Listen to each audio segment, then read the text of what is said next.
네, 5월 24일 날이 요한 웨슬레 감리교회 창시자이시죠.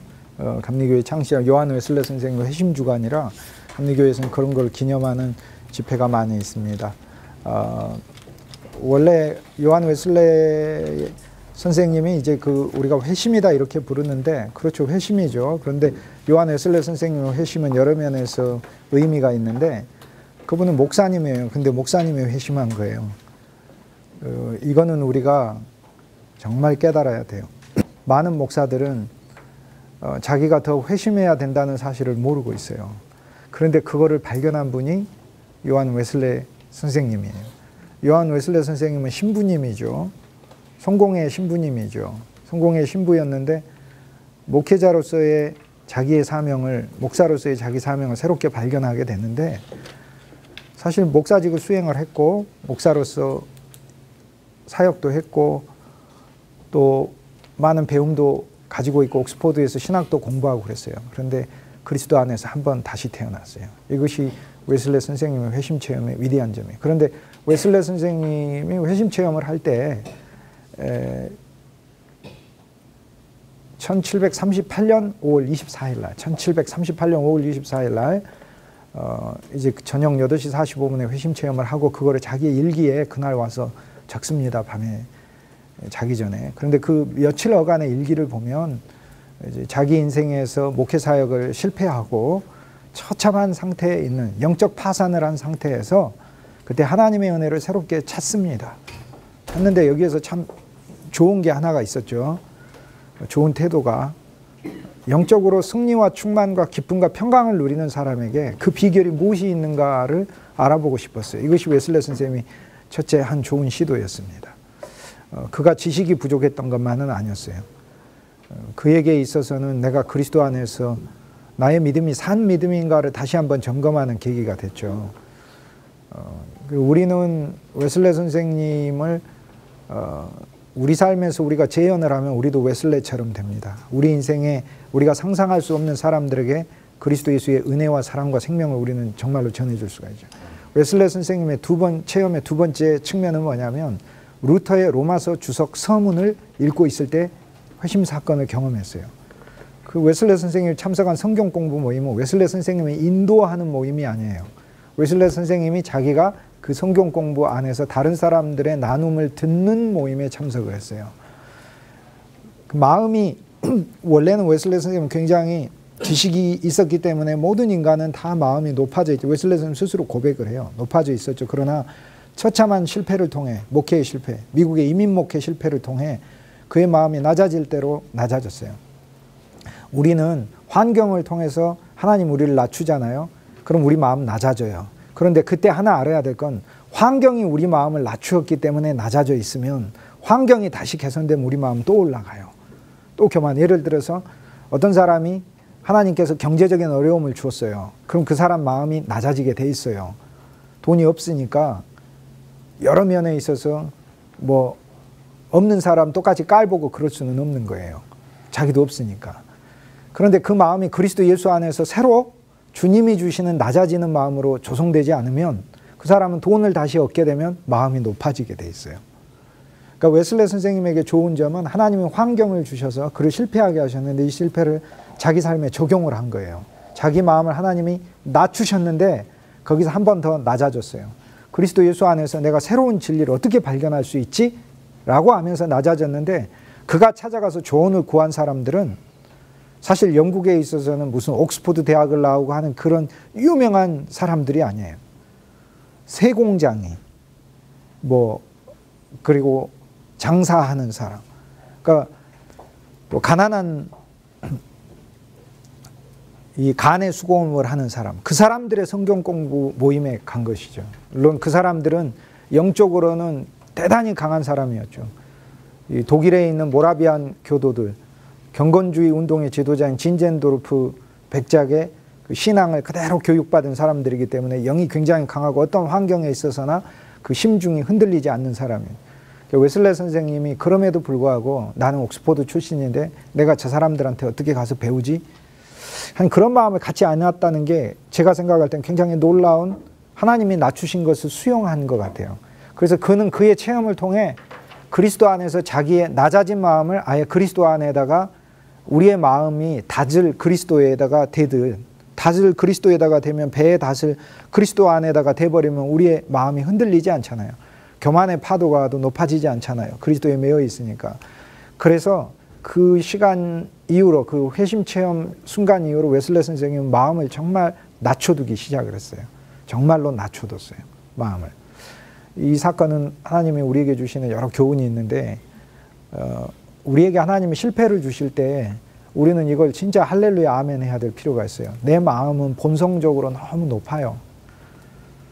교만은 제가 세계에서 1등이지만 여러분도 아무리 못해도 세계 몇만 등 안에는 들 수 있는 분들도 계셔요, 여기에서. 몇 분은. 물론 율법으로 하자면 세계에서 제일 겸손한 분도 있어요, 여기에. 그러나 그리스도의 의에 비하면 우리의 의는 더러운 누더기 같다, 이렇게 성경이 얘기하잖아요. 더러운 걸레 같다, 이렇게. 성경의 원문 더러운 걸레 같다. 하나님의 의에 비하면 우리의 의는. 웨슬레 선생님은 자기에게 일어난 인생의 실패를 이거를 적용을 했어요. 적용을 해서 내가 이것을 하나님의 새로운 은혜를 받을 수 있는 기회로 바꾸었어요. 우리도 우리에게 온 많은 고난들을 적용을 그렇게 하는 거죠. 그런데 그러면 아직 나는 더 은혜를 받기 위해 내게 더 고난이 필요한가? 맞습니다. 그건 굉장히 좋은 믿음이에요. 하나님 내게 고난을 정말로 주십시오. 그때 그 고난에서 내가 그리스도의 영으로 승리하는 체험이 나에게 있다면 나는 실제로 모든 고난에 빠져있는 자들에게 이제 더 이상 옛날에 그 패배자의 모습으로 가지 않아요. 승리하는 그리스도로서 그들에게 다가가서 그들을 그 고난 가운데서 건져내시는 승리자 예수 그리스도를 나를 통해 많은 성도들이 체험하게 해줄 수 있어요. 그래서 우리는 그런 면에서 주님은 우리에게 고난을 주시게 되어 있고, 그리고 고난 없는 인생이 어디 있어요? 왜 없겠습니까? 우리 일생 살면서 온갖 종류의 고난이 다 오지. 우리 육체를 치시든 경제적인 걸 치시든 인간관계를 치시든 내 자신을 치시든 환경을 치시든 직업으로 다루시든 뭘로 다루시든 왜 없겠어요, 하나님은. 그런데 그때마다 적용을 하는 거죠. 나를 더 하나님이 낮추시는구나. 내 안에 그리스도를 조성하시려고 하는 거예요. 이제 미래만 우리가 보는 것이 아니라, 그러면 과거에 일어났던 고난도 미리 가져다가 적용하면 돼요. 우리는 영원을 살지 시간을 살지 않기 때문에, 시간을 살면서도 우리 본질은 영원을 사니까 과거에 일어났던 많은 고난을 지금 현재로 끌고 와서 그리스도 안에서 적용하는 거예요. 그래서 그 일들을 당하게 하신 것이 하나님이 나를 낮추시게 하시려고 하신 것이구나. 이제 내 마음을 그리스도께 가져가서 내 마음이 언제나 낮아져 있기를 원한다라는 거죠. 웨슬레 선생님의 그런 그 회심 체험을 우리가 너무 단순하게 어느 날 갑자기 그의 마음이 막 뜨거워지는 인간적 경험을 한 것으로 생각하지만, 사실 그의 인생 전반과 연관되어 있다. 이거를 한번 우리가 알 필요가 있어요. 그 다음 또 하나, 웨슬레 선생님은 루터의 로마서 주석을 어떤 사람이 이것을 읽고 있을 때 그의 마음에 회심이 일어난 거죠. 저는 사실 루터의 로마서 주석의 서문뿐 아니라 우리는 서론뿐 아니라 본문까지도 계속 보고 있어요. 본문까지도 보고 있는데, 우리가 정말 믿음으로 취하면, 물론 이제 학문하는 클래스이기 때문에 우리가 이성으로도 듣습니다. 그러나 이 시간을 듣고 나서 여러분은 분명히 간증할 수 있어요. 여러분 속에 그 말씀이신 그리스도가 남아서 여러분에게 계속 이야기한다는 걸 느낄 수 있거든요. 그 말씀이신 그리스도에게 여러분이 순종을 할 때 그때 웨슬레의 체험이 일어나는 거거든요. 이게 내 마음이 갑자기 뜨거워지는 그 체험이 일어나는 거죠. 웨슬레 선생님이 그 체험을 겪고 나서 그 다음에 이제 몇 가지 이야기를 하는데, 어떤 이야기를 하냐면 무엇 때문에 내가 깨달음을 얻게 됐느냐, 정확히 이야기하면 확신이 주어졌다, 이렇게 얘기하죠. 무엇 때문에 내가 확신을 얻게 됐느냐 이렇게 기술하고 있냐면, 하나님께서 그리스도 예수를 통하여 내 안에서 일하신다는 사실을 깨달았다는 거예요. 그게 그러니까 지금까지는 내가 힘쓰고 애쓰는 거였는데, 내 안에서 하나님께서 그리스도 예수를 통하여 일하고 계신다. 하나님이 지금 내 안에서 일하고 계신다는 걸 깨달은 거예요. 그게 그 일기에 그대로 나와 있는 원문이에요. 하나님이 일하고 계시는구나 라는 걸 깨달은 거예요. 그럼 지금 내가 어떤 목회 사역 때문에 고민되고 어려운 점이 있습니까?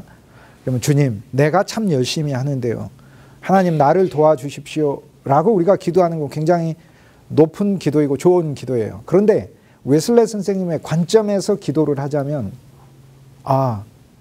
나는 애쓰고 힘쓰고 일하지만 로마서 9장에 바울이 이야기하듯이 하나님께서 긍휼을 주는 자는 하나님이 긍휼을 줄 것으로 결정하시고 긍휼을 주는 거지, 긍휼 받을 자가 다름질하기 때문에 긍휼을 받는 것도 아니고, 긍휼 받을 자가 하나님을 향해서 착하기 때문에 받는 것이 아니다, 그렇게 얘기하잖아요.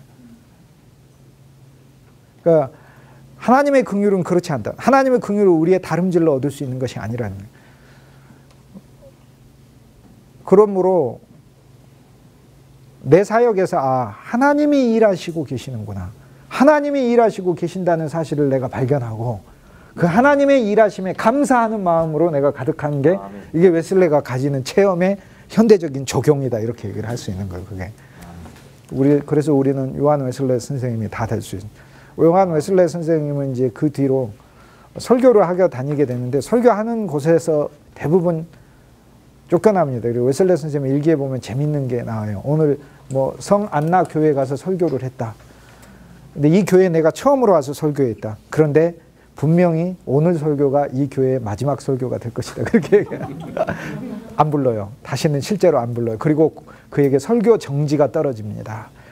영국의 성공의 신학과 맞지가 않다.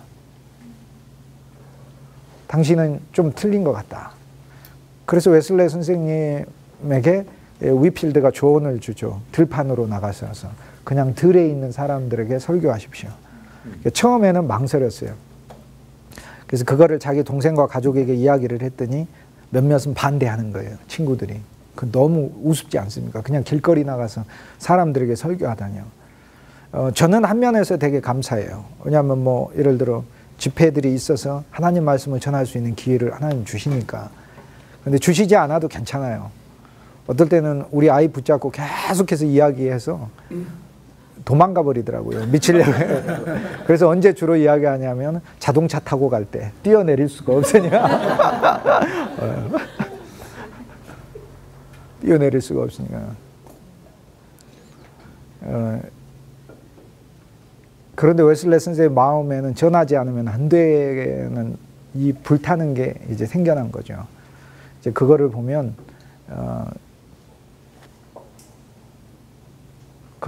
그의 영이 불타도록 하나님 만드셨고, 그래서 길거리에 가서 교회당에서 교회들이 이제 점점 막히게 되니까 길에 있는 사람들을 향해서 전했더니 진짜 놀라운 변화가 일어난 거죠. 전해서 막 말씀을 전했어요. 그동안은 사람들이 어떻게 생각하냐면 나는 더러우니까 내가 깨끗해져야 예수님 믿는다 그랬는데, 웨슬레 선생님 메시지인 거예요. 그리스도가 당신을 깨끗하게 하는 거예요. 그러니까 당신이 더러울수록 예수님은 더 환영한다는 거예요. 그리고 예수님의 의 자체니까 아예 의로 예수님을 영접한 게 의를 영접한 거라는 거예요. 이 생생한 이제 메시지들이 이제 많은 사람들의 심령에 들어가면서 곧 머지않아 웨슬레 일기에 며칠 되지도 않아요. 1000명이 내게 나와왔다, 이렇게 돼요. 1000명이 내게 나왔다. 그래서 본격적으로 이분이 신나서 사실 복음을 전하고 다니게 됩니다. 신나서. 우리는 이제 한 면에서는 복음을 우리가 전하는데 그거에 대해, 그러한 어떤 성공의 비결에 대해, 사역의 성공의 비결에 대해 사람들이 웨슬레 선생님이 물었을 때 웨슬레 선생님이 이렇게 얘기를 해요. 내 안에 그리스도 영이 불타도록 하면 사람들은 불구경을 좋아하기 때문에 내 불이 타는 것을 구경하러 올 것이다, 이렇게 얘기를 해요. 그러니까 내가 불타야 되는 거죠. 문제는 내가 안 타는 게 문제인 거예요. 그러니까 내가 불타야 돼요. 성도 보고 불타라고 할 필요도 없어요. 내가 불타는 거예요. 그래서 웨슬레 선생님은 왜 선생님이라고 제가 하냐면, 예수님이 요한복음 13장에 제자들의 발을 씻겨주고 뭐라고 하셨어요? 내가 너희의 여호와 주와 선생이 되어 발을 씻었으니 라고 얘기를 하잖아요. 디모데전서 2장 7절에 바울이 뭐라고 얘기합니까? 내가 너희에게 그리스도 안에서 선생이라, 이렇게 얘기를 하잖아요. 웨슬레는 목사님뿐만 아니라 사도이고, 그 시대의 사도일 뿐 아니라 영원한 시대의 사도이고, 모든 그리스도인에게, 감리교인뿐만 아니라 모든 그리스도인에게, 심지어는 가톨릭 교인에게까지도 선생님인 거죠. 영적 교훈을, 그리스도 안에 있는 1만 스승 중에 참으로 놀라운 순위를 가지신 선생님인 거죠. 선생님. 목사님이라고 안 했다고 성질내고 그러지 마시고 훨씬 더 높은 칭호, 디다스칼로스, 그리스도 안에 있는 참 선한 것을 줄 아는 사람이다.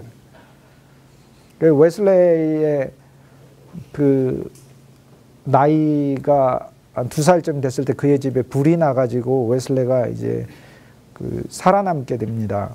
집에 불이 타가지고 식구들이 다 도망 나왔는데, 다 밖으로 나왔는데 웨슬레만 못 나와요. 못 나와서 사람들이 숫자를 세어보니까 그 어머니가 15명을 낳았거든요. 자녀를. 그러니까 숫자 세어보다 보니까 이게 잘 안 세어지잖아요. 그 중에 누가 안 나왔는지 이 황급한 어간에 잘 모르잖아요.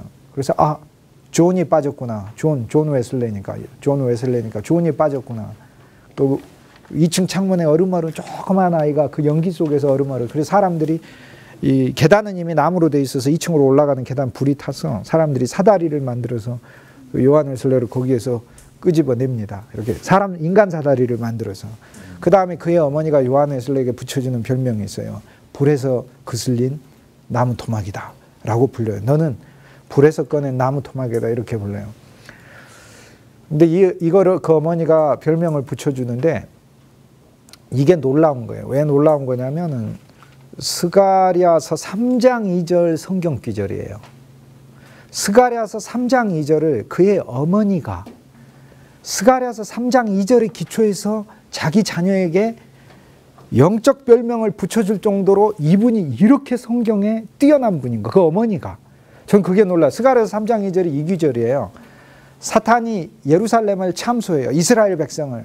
하나님의 언약을 주고 율법을 주고 긍휼을 주고 만민 중에서 선택을 했는데 저들이 여호와 하나님을 배반했지 않습니까?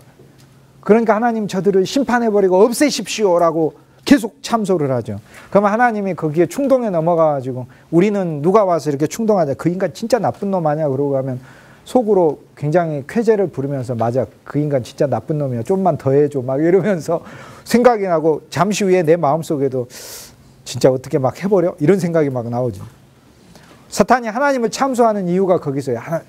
하나님, 심판의 하나님, 정의의 하나님, 이스라엘 백성을 심판해버리고 없애십니다. 심판하고 없애면 좋죠. 그런데 문제가 생기죠. 그리스도 예수가 안 태어나시잖아요. 다른 민족에서 못 태어나요. 왜? 하나님이 약속하셨거든. 아브라함의 후손에게서 태어날 거라고 약속하셨거든. 그래서 스가랴 3장 2절에 여호와 하나님 뭐라고 이야기하냐면 사탄아 이스라엘을 참소하지 말아라. 이스라엘은 불에서 꺼낸 나무 막대기가 아니냐 이렇게 얘기해요. 이게 얼마나 놀라운 긍휼의 말씀이냐면 이스라엘 백성이 여호와 하나님의 명령에 불순종하여 바벨론의 포로로 끌려갔잖아요. 이건 불같은 심판이에요. 그런데 하나님의 눈으로 보면 우리의 눈으로 보면 불같은 심판인데 또 한 면에서 보면 하나님께서 연단시키시는 것이다 그거예요. 그러면서 하나님이 뭐라고 이야기하냐면 이스라엘 백성과 함께 아파했던 것을 그 말씀을 통해 알 수 있어요. 이들은 불에 타다 남은 막대기가 아니냐 이러고 얘기하시는 거예요. 이들도 얼마나 고통스러웠겠느냐라고 하나님 얘기하시는 거예요. 사탄아 더 이상 참소하지 말아라. 나는 나의 긍휼로 이들을 끌어안으리라. 긍휼뿐 아니라 내가 그들에게 준 언약이 있기 때문에 내가 이들을 지키리라. 이게 스가랴서 3장 2절의 말씀인데 이 말씀을 가지고 세상에 그의 어머니가 자기 아들에게 일어난 그 사건을 보고 일생 붙여지는 별명이 되죠. 그래서 그 별명을 육체적으로 적용하고 영적으로 적용합니다. 요한 웨슬레가 육체적으로 적용한다는 건 너는 불에서 꺼낸 나무 토막이야. 그 말씀을 통해 존아 너는 사실 하나님께서 너를 살려주신 거란다. 그래서 타다만 나무 토막이다. 살려주신 거다. 이거를 늘 생각해라. 더 태워버려서 없애버릴 수 있는데 하나님이 꺼냈다. 이거 육적으로 적용을 해요. 웨슬레가. 우린 적용을 해야죠. 육체적인 면에도. 영적으로 적용을 해요. 또 웨슬레가. 어떻게 영적으로 적용하냐면 성령의 불을 붙이기 위한 불쏘시개구나 내가. 이렇게 적용을 하는 거예요. 그래서 하나님은 정말 웨슬레를 타다 남은 나무 토막으로 그 시대에 사용을 하시는 거죠. 그리스도가 우리 안에서 일하신다는 그것 때문에 내가 안식하는 거죠. 얼마나 감사합니까? 다 적용하는 거죠. 그리스도가 내 목회 내가 하는 줄 알았더니 그리스도가 일하시는구나. 얼마나 감사해요. 얼마나 감사해요. 요한 웨슬레이의 심령을 두들기고 움직였던 것은 루터의 로마서 주석이었어요. 바로 우리가 배운 내용들이에요. 바로 우리가 배운 내용들. 이것들이 요한 웨슬레 설교의 기본 주제들이 되는 거죠. 로마서 3장 한번 보도록 하겠습니다. 3장. 로마서 3장 전체를 구조가 이렇게 돼 있어요. 제가 이야기를 해드릴게요. 자, 2장에서는 내 노력과 내 종교와 내가 율법을 알아도 내 힘으로는 스스로 하나님의 의를 지킬 수가 없다. 그만큼 내가 타락했다라는 것을 바울이 2장에서 보여주죠. 그러면 로마서 3장에서 이제 이렇게 얘기해요. 그러면은 할례 받은 사람의 유익이 무엇이냐? 유대인의 유익이 무엇입니까? 그러면 바울 선생님이 뭐라고 하냐면 이는 하나님의 말씀을 저희들이 맡았다라고 하는 거예요. 우리가요. 그리스도인 되기 전에 유대인의 과정을 우린 거치거든요. 유대인의 신앙의 과정을 거치 우리 스스로가. 그런데 이 과정에서 우리가 하나 알아야 될 것은 좋은 점은 나한테 있는 게 아니에요. 나에게 와 있는 하나님의 말씀이 좋은 것이다. 그 얘기예요. 그런데 하나님의 말씀을 맡았다라는 것에 하나님의 말씀의 핵심은 뭐냐면 언약이 들어있는 겁니다. 하나님의 말씀의 핵심은 언약이에요. 언약은 하나님이 언약하신 거예요. 하나님이 이루시겠다고. 그러니까 유대인들에게 하나님이 이루신다는 언약이 들어있느니라 라는 것과 같은 말이에요. 그들에게 하나님의 말씀을 맡았다. 이 말씀은 하나님의 언약을 담고 있는 말씀이다. 이렇게 얘기하는 거예요. 그래서 하나님의 언약은 하나님께서 언약의 실체는 예수 그리스도니까 유대인의 모든 것들을 통하여 그리스도를 낳게 하고 이 그리스도 한 분 그리스도 이삭 사람의 아들이시요 마지막 아담이시요 여인의 후손이신 다윗의 후손이시고 아브라함의 후손이신 이 예수 그리스도 한 분을 통하여 만민을 구하실 하나님의 계획이 나오게 되기 때문에 이 하나님의 언약이 그 하나님의 언약이 그리스도께 가고 이 그리스도를 통해 결국에는 나와 여러분까지도 구원하실 언약이므로 이 언약은 아브라함부터 저기 하와의 여인으로부터 시작하여 그리스도를 통하여 그리고 나에게까지 연결된 하나의 쭉 줄이잖아 이 언약이. 그러므로 하나님이 이루시는 건데 유대인에게는 하나님의 말씀이 맡겨져 있고 하나님의 언약이 맡겨져 있다. 자, 그러므로 그들이 서로 죄를 범하였다고 할지라도 하나님의 언약이 살아있어서 결국에는 하나님의 언약이 그들을 통해 하나님의 역사를 성취하시는 것이다 라고 바울이 얘기를 하는 거죠. 그리고 바울이 제시하는 성경 규절이 하나님께서 여호와께서 말씀하실 때에 의롭다 인정받으시고 여호와께서 판단받으실 때에 승리하시리로다. 이걸 시편 51편 2절을 가지고 바울이 인용을 하는데 그거는 다윗이 밧세바를 범하고 나서 하나님 앞에 회개하는 기도를 하고 있으면 근데 밧세바를 범하고 나서 자기에게 하나님이 주신 형벌이 있어요. 큰아들이 나중에는 배반도 하고 그 다음에 사이에서 태어난 첫 번째 아들은 죽기도 하고 그래서 다윗이 뭐라고 하냐면 하나님 나한테 일어나는 일은 어떤 일이든지 하나님이 의로운 겁니다. 하나님이 옳은 겁니다. 이렇게 얘기해요. 옳은 겁니다. 그리고 하나님이 나에게 심판을 줘도 옳은 거고 하나님이 무슨 일을 행하셔도 옳은 겁니다. 그리고 결국에는 하나님이 나한테 또는 모든 인간에게 하신 일이 하나님조차도 판단받을 때에는 하나님은 승리하실 것입니다. 이렇게 고백하거든요. 근데 이 기도가 놀라운 기도예요. 하나님이 승리하십시오 라는 기도. 제가 이거를 제 삶에 한번 적용을 해볼게요. 저는 어렸을 때 하나님 일을 하라 하고 여기 있는 많은 분들과 유사하게 하나님이 제 마음속에다 딱 어떤 마음을 줬어요. 근데 그 마음이 들어와서 나가지를 않아요. 그래서 저는 저의 길을 하나님께 정하고 내가 내 힘과 내 노력으로 달려가고자 했으나 나는 내 육신이 약한 것을 처음엔 깨닫지 못하고 그 다음 넘어지니까 그 다음 또 깨닫지 못한 게 내 육신은 약할 수밖에 없다는 사실을 깨닫지 못한 채 내 육신은 내가 노력하면 더 나아질 수 있다고 생각해서 육체의 연습을 계속해는 결국에 안 돼요. 안 되니까 결국에 나중에는 포기하게 되고 하나님을 미워하기까지 됐어요. 그리고 나서는 하나님께 대해 어떤 생각이 드냐면 아무래도 하나님은 잘못 판단하신 것 같다. 내가 하나님의 결정을 판단해 보건대 하나님은 사람을 잘못 선택하신 것 같다. 나 말고 다른 사람을 선택했어야 맞는데 하나님이 잘못 선택한 것 같다. 근데 다윗은 뭐라고 이야기하냐면 여호와께서 판단받으실 때 하나님이 하신 이 모든 행사를 인간이 하나님이 진짜 옳은 일을 했느냐 안 했느냐라고 판단할 때에 여호와가 승리하실 것입니다. 이렇게 얘기하잖아요. 무슨 얘기냐면 내가 너의 다윗 왕조로 영원한 왕조로 만들리라. 너에게서 메시아가 나오고 그리스도가 나오고 이 그리스도를 통해 영원한 왕국을 세우겠다라고 하나님이 언약했는데 다윗이 지금 범죄해버렸다는 거예요.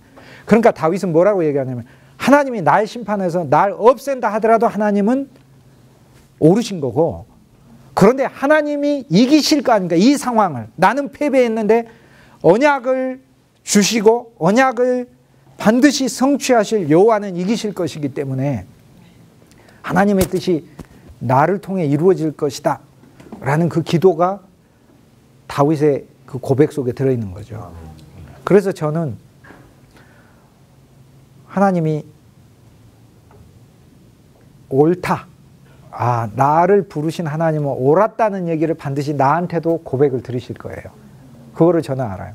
그리고 하나님은 이기실 거예요. 나의 죄의 본성과 내가 거역하는 것과 마침내 나를 얻으시고 나를 온전히 그분의 도구로 사용하시려고 하시는 하나님의 싸움에서 그분은 이기실 거예요. 그러니까 재판정에서는 내가 이기는 게 아니라 하나님이 이기실 것입니다 라고 얘기해요. 그래서 바울이 로마서 3장에서 실은 말하고자 하는 초반의 부분은 뭐냐, 이스라엘이 범죄하였다고 하나님의 계획이 실패하였느냐, 그렇지 않다라고 얘기를 하는 거예요. 왜냐하면 사람은 거짓말하지만 우리는 연약하지만 우리는 진실되게 하나님 말할 수 없지만 하나님은 참되시니라. 즉 하나님의 언약을 한번 하시겠다고 하셨으면 하나님은 그 언약을 반드시 성취하시느니라. 그래서 하나님은 참되시느니라. 그러면 여기서 이제 문제가 나오는 거죠. 그렇다면 우리의 죄됨을 인하여 3장 3절에 있었던 바울이 말한 다윗의 시편의 인용을 우리 삶에 고백할 필요가 있는 거죠. 하나님은 내 삶을 통해 반드시 승리하실 것입니다. 하나님은 내 삶을 통해 패배하는 게 아니라 하나님은 내 삶을 통해 반드시 승리할 것입니다. 그걸 믿음으로 취하라는 거죠. 그러면 우리의 범죄함을 인하여 하나님의 의가 드러난다면 우리가 무슨 말을 하겠느냐라고 얘기하죠. 자, 3장 초반부에서 바울이 말하고자 하는 바는 우리는 범죄예요. 범죄하는데 이 범죄를 통해 하나님의 의가 드러나요. 그런데 우리가 한 가지 알아야 될 것은 바울이 뭐라고 했냐면 세상 사람들이 복음을 오해하고 있다. 뭐라고 이야기하냐면 우리의 범죄가 더 범죄할수록 하나님의 의가 나타났다면 그렇게 이제 오해를 하는 거죠. 그렇게 생각을 하고 표면적으로 이해를 하고 하나님의 의가 나타났다면 그러면 하나님의 의를 가져오는데 내 범죄가 기여를 했으니까 하나님은 나를 심판하지 말아야 될 거 아니에요. 그럼 나는 앞으로 더 범죄해야 될 거 아니냐 라고 사람들이 생각한다. 심지어 사람들이 그렇게만 생각할 뿐 아니라 내가 그런 말을 한다고, 내가 그런 주장을 한다고 생각한다, 이렇게 얘기해요. 바울이 여기서 말하고자 하는 바는 우리의 범죄함을 인하여 하나님의 의가 나타난다고 하는 거 뭘 이야기를 하냐면 우리의 범죄함을 인하여 하나님의 의는 두 종류로 나타나요. 심판이 의예요. 심판. 의는 정의잖아요. 그러니까 범죄한 자에겐 심판을 해야 하나님의 의가 나타나는 거죠. 범죄한 자를 그냥 용서해버리는 건 사랑이 나타나는 것이고, 한 면에서 그냥 용서하면 불의가 나타나죠. 심판이 나타나야 되는 거죠. 예를 들어서 예수님이 음행한 여인을 그냥 용서해 줬으면 그냥 용서 안 해줬어요. 예수님이 삭개오를 그냥 용서 안 해줘요. 예수님은 절대 그냥 용서하실 수 없어요. 여인 대신 죽으신 거예요. 예수님이. 심판을 받고 용서하신 거예요. 그러니까 의가 나타나는 거예요. 그래서 우리의 범죄함을 인하여 하나님의 의가 나타났다는 건 첫째, 하나님의 심판이 먼저 나타난 겁니다. 그래서 우리의 옛사람인 그리스도 예수와 함께 죽은 것이 하나님의 의가 나타난 것이고, 또 하나는 이제는 그리스도 예수 안에서 우리가 새 생명을 얻어 그리스도 예수가 우리의 의가 되어 하나님과 우리 사이에 정의가 수립됐다, 그 말입니다. 정의가 수립되어 나는 하나님 앞에 언제든지 거리낌 없이 그리스도가 받으신 심판이 내 심판이기 때문에 언제든지 하나님 앞에 나는 나아갈 수 있는 것이고, 나의 이 상태는 시간을 초월하여 하나님 앞에 언제든지 나아갈 수 있죠. 과거의 부끄러움이든 현재의 부끄러움이든 미래의 부끄러움이든 상관없이 그리스도의 십자가는 영원한 현재로서 나에게 다가오는 구속의 십자가이기 때문에 언제나 그리스도께 바로 나아갈 수 있는 것이죠. 그러므로 우리의 범죄함은 하나님의 의의를 드러냈는데 그 하나님의 의는 먼저 심판의 의의를 가져온 거예요. 그래서 우리가 적용해야 될 하나님의 의의 첫 번째는 그리스도 예수 안에서 내 옛사람이 심판받았다는 것이 하나님의 의의를 올바르게 이해하는 거예요. 그러니까 내가 자랑할 게 없는 거죠. 십자가는 내가 심판받은 거예요. 그러면서 그리스도 예수가 이제 내 의로 산다, 그 이야기는 내 안에는 내가 의라고 주장할 게 하나도 없어요.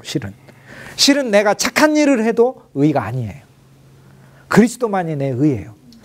이제 인간으로 하여금 죄인이 되게 하는 방법이 무엇인지에 대해 말해야 된다.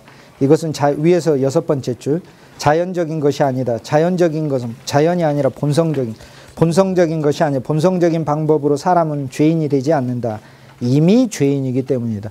우리가 죄를 지어서 죄인이 아니고요, 죄 자체라 죄들을 짓는 거예요. 우리가 이 변화의 힘은 우리의 생각이나 우리의 판단과 숙고로는 알 수 없도록 숨어 있다. 성경의 모든 말씀과 하나님께서 행하시는 모든 것은 우리의 생각을 변화시키는 것을 목표로 한다. 우리의 생각은 악하게 보는 눈과 실은 같아요. 그리고 더 이상 교정할 수 없는 교만이 우리 생각이에요. 그래서 마리아도 그의 팔로 힘을 보이사 마음의 생각이 교만한 자를 흩으셨고 라고 누가복음 1장 51절에 이야기하면 이게 바로 우리 자신에 대한 이야기라고 우리가 받아들여야 되는데 그냥 마리아가 노래한 거다, 마리아 노래로만 생각을 하는 거죠. 마음의 생각이란 하나님에 대항하는 스스로 만족하는 자기 평가를 뜻한다. 이 생각은 또한 악인들의 꾀라고 불린다. 나 자체에 대한 내가 내리는 평가가 악인들의 꾀인 거예요. 신비적으로 해석하면 광야의 금송아지요, 성경에 나오는 그 광야의 금송아지가 다른 존재가 아니에요. 나 자신인 거예요. 나 자신. 또 다른 말로 하자면 우상 바알의 몰록으로, 우상 바알과 몰록으로도 불리운다. 이러한 이유로 인해 악인은 심판을 견디지 못한다. 그러므로 죄인이 된다는 것은 우리가 경건하고 거룩하고 의롭게 살았고 말했고 의롭게 행했다고 완고하게 생각하는 이 생각을 부수고 하나님으로부터 오는 다른 생각을 취하는 것이다. 그런데 이 다른 생각이란 무엇인가? 우리가 죄인이고 악한 것을 행하고 말하고 악하게 살고 잘못을 범한다고 마음으로 믿으며 그래서 우리를 고소하고 심판하고 저주하고 증오하는 것이다. 이것이 실은 신앙이에요. 그러므로 내 자신 안에 어떠한 소망도 두지 않는 거예요. 실은 내가 그리스도의 이름으로 선행을 했다 할지라도 나는 내 자신이 주님 앞에 주님, 오늘 저는 주님 앞에 부끄러운 일을 했습니다 라고 오히려 고백할 수 있는 것이 이것이 믿음의 마음이다. 성경이 말하는 게 그거예요. 그래서 나에게 나오는 의의는 하나도 취하지 않는 것이다.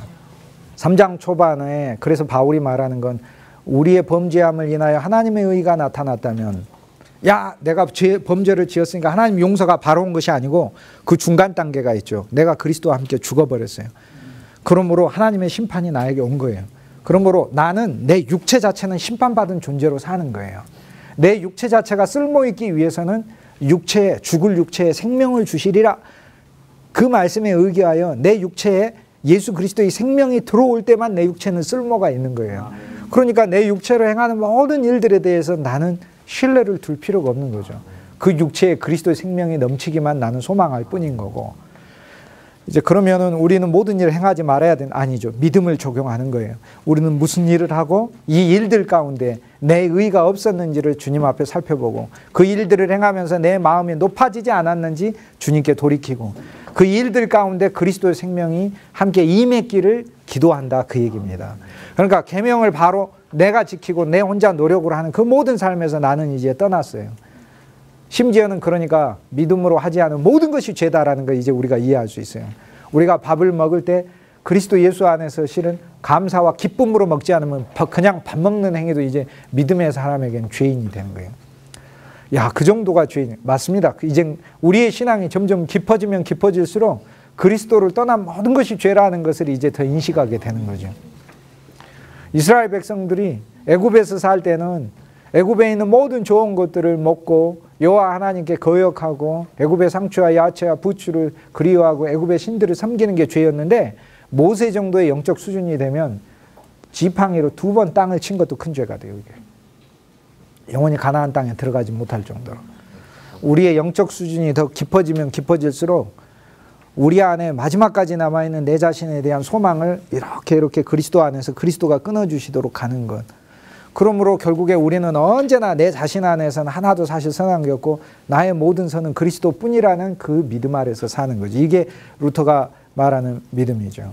그러므로 내가 죄를 더 범죄하여서 하나님의 의가 오는 것은 심판의 의가 오는 거고, 그 심판의 의를 거쳐서 내가 믿음을 통해 그리스도를 내 의로 취하면 그때는 하나님의 관계가 회복되는 이제 두 번째 의를 나는 체험하게 되는 겁니다. 그래서 우리가 봐야 될 게 심판의 의와 하나님의 관계가 회복되는 의를 보는 거죠. 그러니까 나는 자랑할 것이 없는 거죠. 하나님 앞에서. 그래서 바울이 말하고자 하는 바는, 그러면 내가 죄를 더 범할수록 하나님의 의가 오느냐? 그럼 심판 안 받을? 아니죠. 더 죄를 범할수록 그리스도 안에서 그리스도가 받으셨던 심판은 더 강한 심판이 되는 것이죠. 더 강한 심판이 그리스도가 받으신 게 되는 거죠. 그래서 이런 복음을 오해하는 자들, 그리스도 안에서 우리가 끝나고 심판받았다는 것을 모른 채 여전히 자기 중심으로 살면서 그리스도가 이루신 의를, 심판의 의를 거치지 않고 하나님 앞에 바로 자기 자신으로 나아가려고 하는 이런 사람들은 판단받을 것이라, 하나님께서 니들은 잘못됐다고 판단할 것이다 라고 바울이 로마서 3장 초반에 그런 자들이 있고, 그렇게 말하는 자들이 있고, 심지어는 자기들이 그렇게 말을 하면서 바울인 내가 그렇게 말한다고 하니 이런 자들은 심판받아야 마땅하니라 라고 얘기해요. 근데 그 다음 기절이 너무나 멋있고 아름다운 기절이에요. 바울이 그러면 우리는 어떠하뇨? 라고 얘기를 하죠. 그러면 우리는 어떠하뇨? 우리는 어떠하냐? 우리가 뭘 어떠하긴 어때요? 우리도 말할 수 없는 죄인이죠. 말할 수 없는 죄인이죠. 자랑할 것이 하나도 없다는. 그러니까 이방인도 자랑할 게 없고 유대인도 자랑할 게 없고 우리 그리스도인들도 자랑할 게 없어요. 딱 자랑할 게 하나 있어요. 십자가. 왜죠? 내가 거기서 죽었기 때문에. 그러니까 나는 내가 죽은 거를 늘 자랑해 줘야 돼요. 근데 그 자랑을 말로 자랑이 아니라 내 삶을 통해 진짜 내가 죽은 존재로 어느 곳에서나 있기를, 내 안에 그리스도 예수의 생명만이 강하게 나타나기를, 우리는 그거를 그리스도 앞에 소망하는 거죠. 그래서 바울이 로마서 3장에서는 이제 인간이 어떤 존재인가를 더 실감 있게 묘사를 합니다. 더 실감 있게 묘사를 하는데, 그의 입에는, 그의 입은 무덤에, 열린 무덤의 입구다 그러잖아요. 그 인간 자체가 열린 무덤이에요. 무덤 속에 썩어 있는 것이 가득해요. 그는 열린 무덤이다. 우리가 그리스도가 아니고서는 우리 존재가 아무리 계명을 알아도 걸어다니는 무덤이라는 걸 생각해야 돼요. 나는 걸어다니는 썩은 무덤이에요. 이 썩은 무덤이 그리스도 안에서 유일하게 살아날 수 있는 가능성은, 온 우주에 예수의 무덤 빼놓고는 다른 무덤은 다 썩은 무덤이에요. 왜냐? 예수의 무덤만이 부활의 무덤이기 때문에 그러거든요. 그래서 창세기 23장에 보면 아브라함의 믿음이 결국에 마련하는 게 있어요. 아브라함의 인생에 마련하는 게 사라와 함께 막벨라 굴을 마련하는 거예요. 약속의 믿음을 가지고 사는 사람이 결국에 마련해야 하는 것은 나와 사라가 함께 묻히는 거죠. 사라는 무엇이냐? 갈라디아서 4장에 바울이 이것은 은혜다 이렇게 얘기했거든요. 결국에 나하고 하나님의 은혜가 결혼하여 함께 살고 있어요. 그런데 이 결혼하여 함께 살아서 내가 들어갈 장소가 있어요. 막벨라 굴인 거예요. 거기에 내가 끝나는 거예요. 그 다음에 이삭이 아브라함의 삶을 이어가요. 이 이삭이 그리스도예요. 그래서 그리스도의 십자가에서 내가 죽고 오직 내 안에 그리스도께서 사신 것이라는 거예요. 그러므로 그리스도의 무덤을 제외하고 모든 사람은 걸어다니는 무덤인 거예요. 그리스도가 없으면 무덤 자체예요. 우리는 그리스도가 없는 사람들이 무덤 자체니까 그들에게서 선한 것이 나오지 않는다는 사실을 알고 너무 개의하고 상처받을 필요도 없는 거예요. 무덤에 가가지고 그 속에서 엄청난 생수가 나올 것으로 생각하고 관을 끄집어내는 어리석은 사람하고 똑같은 거예요. 그러니까 사람에게 상처받는 것 자체가 사실상의 그 어리석은 거예요. 그게 상처받을 수밖에. 그 무덤일 뿐만 아니라 현명한 줄 알았는데 왜 그러지? 무덤일 뿐만 아니라 거기 보면은 이렇게 회화적으로 바울이 얘기해요. 걸어다니는 무덤이다. 속에 썩은 게 가득하다. 그 입에는 악독과 괴사가 있고 그 혀에는 독사의 독이 있다 그거예요. 우리의 옛사람 안에서의 우리의 말들은요, 진짜 무서운 독을 가지고 있어요. 그 사람 죽이는 거죠. 옛사람의 말은 죽이는 거죠. 혀에 독사에 독이 있는 거잖아요. 그리고 그의 발은 남을 죽이는데 빠르다. 피 흘리는데 빠르다. 사망으로 가져가게 하는데 우리는 굉장히 신속한 게 우리의 일이다라는 거죠. 그래서 우리의 존재 자체가 그러므로 아무것도 없는 존재이다. 바울이 그래서 중반부에서는, 앞에서는 하나님의 언약과 말씀이 있어서 하나님이 이루신다. 그래서 하나님이 이루시는 것은 실은 우리 존재하고는 상관없는 것이다. 우리 존재는 무덤이요, 그리스도 안에서 죽은 자요, 심판받는 자요, 끝난 자요, 그리고 하나도 없는 자다. 의인은 없나니 하나도 없어요. 진실로 하나도 없어요. 그 구약에 있었는데 구약의 그 의인들은 그리스도를 가졌기에 그리스도의 의의를 가진 것이지, 더 정확히 이야기하면 그리스도라는 의의를 가진 것이고, 아직 오지 않은 그 그리스도를 믿음 안에서 소유해서 믿음을 의의로 여기신 것이었고, 이 믿음이 나중에 대상으로 하고 있는 그 그리스도를 멀리서 바라보고 기뻐하고만 있었던 것이고, 그러니까 그리스도를 소유했기에 의인이지 그리스도를 빼고 나서는 온 우주의 의인은 하나도 없어요. 사람 자체로 의인을 따지자면 예수 그리스도 외에는 없어요. 그러니까 의인 없나니 하나도 없다. 깨닫는 자도 없고 하나님을 추구하는 자도 없다. 근데 바울이 성경에 하는 말은 참 신기해요. 하나님을 추구하여 깨닫는 게 아니에요. 깨달아야 하나님을 추구해요. 그런데 깨닫지 못하니까 하나님을 추구하는 자도 없다. 다 치우쳐. 좌로나 우로나 치우치지 않고 가운데로 가야 되는데 다 치우쳤어요. 전부 다. 다 자기 의의로 치우치든 자기 죄로 치우치든 사망의 법으로 치우치든 하나님의 율법으로 치우치든 다 치우쳤어요. 다 치우쳐. 옳게 행하는 자가 없고 선을 행하는 자도 없고 하나도 없고. 어떻게 선을 행하는 자가 없을까? 그래도 착한 일한 사람이 있잖아요, 이 세상에. 그리스도 없이 하는 모든 선행은 선행이 아니에요. 그리스도가 목적이 되지 않는 선행은 선행이 아니에요. 그리스도가 흘러가지 않는 선행은 선행이 아니에요. 그리스도가 나타나지 않는 선행은 선행이 아니에요. 그러니까 그리스도의 이름으로 하지 않는 선행은 선행이 아니에요. 오른손이 하는 일을 그래서 주님이 왼손이 모르게 하라고 하신 거예요. 그러니까 하나도 없어요. 하나도 없다. 하나님을 찾는 자도 없고 하나님을 깨닫는 자가 없으니 하나님을 찾는 자도 없고 다 치우쳐 그릇되이 행하고, 그리고 행할 뿐만 아니라 그들의 길에는 파멸과 고생이 있고, 그리고 총체적으로 없어요. 이것이 중반에 이야기한 거예요. 그럼 하나님의 율법을 그럼 하나님 왜 줬냐? 그럼 율법을 가진 사람은 뭐냐? 이제 중반에 바울이 다시 얘기하죠. 그런데 율법을 가진 사람은 그 율법을 하나님이 지킬 수 있으니까 지켜보라고 주신 것이 아니고, 그 율법은 우리의 죄를 드러나게 하려 함이라. 우리의 연약함을 드러나게 하려 함이라. 하나님, 우리가 도저히 지킬 수 없습니다. 지킬 수 없으니 우리는 그리스도가 필요합니다 라고 깨닫게 하려 함이라. 이것이 이제 말하고자 하는 바죠. 그 율법의 의외에 하나님 계명이고 내가 지켜서 쌓는 이 의외에 또 다른 전혀 별개의 하나의 의가 나타났으니 이는 믿음으로 말미암는 의라. 믿음의 법으로, 믿음이 법칙으로 있는 의예요. 잠깐이 아니고 늘 나는 이제 그 법에 매여 있어요. 그러므로 나는 어느 순간에나 내가 무엇을 하나님 앞에 옳게 행했기 때문에 의인이라는 생각을 이제 버려야 돼요. 나는 그리스도가 내 의이기 때문에 어느 순간에나 내가 내 안에 계신 그 그리스도를 생각하고 누리고 그분을 초청하고 그분이 나를 향하여 웃는 얼굴로 대하시는 그분의 은혜, 그분의 은혜를 보는 것이, 이것이 의의를 소유하고 의의를 벌어들이는 거예요. 로마서에서 많은 귀절은요, 의의로 칭한다고 안 되어 있어요. 의롭게 한다고 되어 있지. 요 둘은 다릅니다. 의의로 칭한다는 이야기는 너 의인이야 라고 선언한다는 걸 말하는데, 로마서에서 많은 귀절, 3장에 있는 대부분의 귀절은 의롭게 해요. 무슨 얘기냐면 우리 안에 실제 의의를 예수 그리스도 그분이 의로서 점점 자라나신다라는 것을 가르쳐주고 있는 거죠.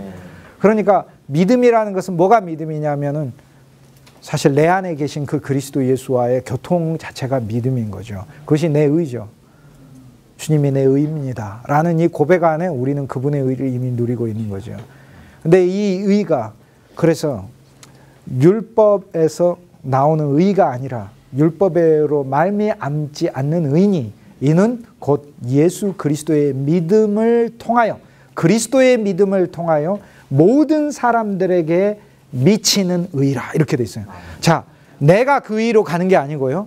그리스도의 믿음을 통하여 예수님의 믿음, 예수님이 가진 그 믿음을 통해 예수님이 하나님 앞에 의를 성취하시고 부활하셔서 의 존재가 되신 다음에 이분이 나한테 오신 거다 그 말이에요. 그러니까 그 구약에서는 이 계명을 다 지켜야 성취할 수 있는 그 의가 불가능한 의가 그리스도가 의 자체가 되어서 나한테 와버리셨어요. 그래서 이미 나는 이 의를 소유하고 있다라는 거예요. 그러면서 그리스도 예수를 통해 그리스도 예수의 믿음을 통해 내 안에 있는 예수님의 믿음을 가지고 오셨어요. 그러니까 그분의 믿음을 통해 그 믿음이 그리스도가 의가 되셔서 나한테 오셔가지고 모든 사람에게 미치는 의, 나한테 오시는 의를 나한테 선물을 했는데 하나님은 모든 사람에게 차별이 없으시잖아요. 유대인이나 헬라인이나. 즉 무엇을 말합니까? 차별이 없으니까 내가 그리스도를 보고 그리스도를 의지할 때마다 그분은 내게 늘 의로서 오신다는 거죠. 이 믿음으로 말미암는 의는 곧 그리스도 예수 안에 있는 구속을 통하여 그분이 십자가에서 갚으시고 심판받으시고 구속은 첫째 심판받음 그 다음에 그분이 갚으심 죄값을 하나님 앞에 갚으심 그러므로 우리가 그리스도 예수를 내 소유로 이미 삼은 이후부터는 나는 하나님 앞에서 그리스도 예수 안에서는 이미 갚은 자로 있는 거예요. 이미 갚은 자 그리고 갚았음 그리스도 예수로 이제 바뀌었음 구속 그 다음에 네 번째는 그리스도 예수 그분이 나를 사버렸음 지불했으니까 이제는 더 이상 나는 내가 내 인생의 소유가 아니야. 이게 구속이에요. 그리스도 예수 안에 있는 구속을 통하여 은혜로 값없이 우리가 의롭게 되었는 거예요. 은혜로 값없이 의롭게 되었으니 구원함을 얻고 의롭게 되고 이 두 가지를 기억해야죠. 하나는 은혜로 하나는 값없이. 자, 값없이는 내가 일을 해서 번 게 아니라 예수 그리스도의 이름을 부르는 순간 나는 이미 내 안에 선물되어 있잖아요. 이게 얼마나 기쁘고 감사한 건가. 이미 선물되어 있다. 그 다음 은혜로라는 게 뭐를 얘기하냐면 이게 은혜죠. 9시에 들어왔는데 한 데나리온 일 안에 하루 종일 받았어요. 그 사람에게 준 은혜는 이 정도예요. 일자리 없는 사람에게 짭 준 거. 그죠? 그래도 좋은 주인 만나게 해준 게 이게 은혜예요. 그런데 종일 일한 거에 대한 일당을 받았어요. 9시에 들어온 사람. 그런데 저녁 5시에 들어왔는데 10분의 1 준 게 아니라 한 데나리온 일당을 줬어요. 이게 은혜예요. 은혜. 내가 생각하는 것 이상으로 주시는 거예요. 내 안에 그리스도 예수께서는 나를 향해서 분노하고 계시고 죄인인 내가 예수님을 돌이켰을 때마다 내 귓방망에 때리려고 이렇게 대기하고 계시는 게 아니고 나와 함께 먹고 마시고 누리기 위해서 내 심령을 계속 두드리고 계시는 그런 그리스도로 있는 거예요. 그 율법의 의 외에 하나님 계명이고 내가 지켜서 쌓는 이 의 외에 또 다른 전혀 별개의 하나의 의가 나타났으니 이는 믿음으로 말미암는 의라. 믿음의 법으로 믿음이 법칙으로 있는 의예요. 잠깐이 아니고 늘 나는 이제 그 법에 매여 있어요. 그러므로 나는 어느 순간에나 내가 무엇을 하나님 앞에 옳게 행했기 때문에 의인이라는 생각을 이제 버려야 돼요. 나는 그리스도가 내 의이기 때문에 어느 순간에나 내가 내 안에 계신 그 그리스도를 생각하고 누리고 그분을 초청하고 그분이 나를 향하여 웃는 얼굴로 대하시는 그분의 은혜, 그분의 은혜를 보는 것이 이것이 의를 소유하고 의를 벌어들이는 거예요. 로마서에서 많은 귀절은요, 의로 칭한다고 안 되어 있어요. 의롭게 한다고 되어 있지. 요 둘은 다릅니다. 의로 칭한다는 이야기는 너 의인이야 라고 선언한다는 걸 말하는데 로마서에서 많은 귀절, 3장에 있는 대부분의 귀절은 의롭게 해요. 무슨 얘기냐면 우리 안에 실제 의를 예수 그리스도 그분이 의로서 점점 자라나신다라는 것을 가르쳐주고 있는 거죠. 그러니까 믿음이라는 것은 뭐가 믿음이냐면은 사실 내 안에 계신 그 그리스도 예수와의 교통 자체가 믿음인 거죠. 그것이 내 의죠. 주님이 내 의입니다 라는 이 고백 안에 우리는 그분의 의를 이미 누리고 있는 거죠.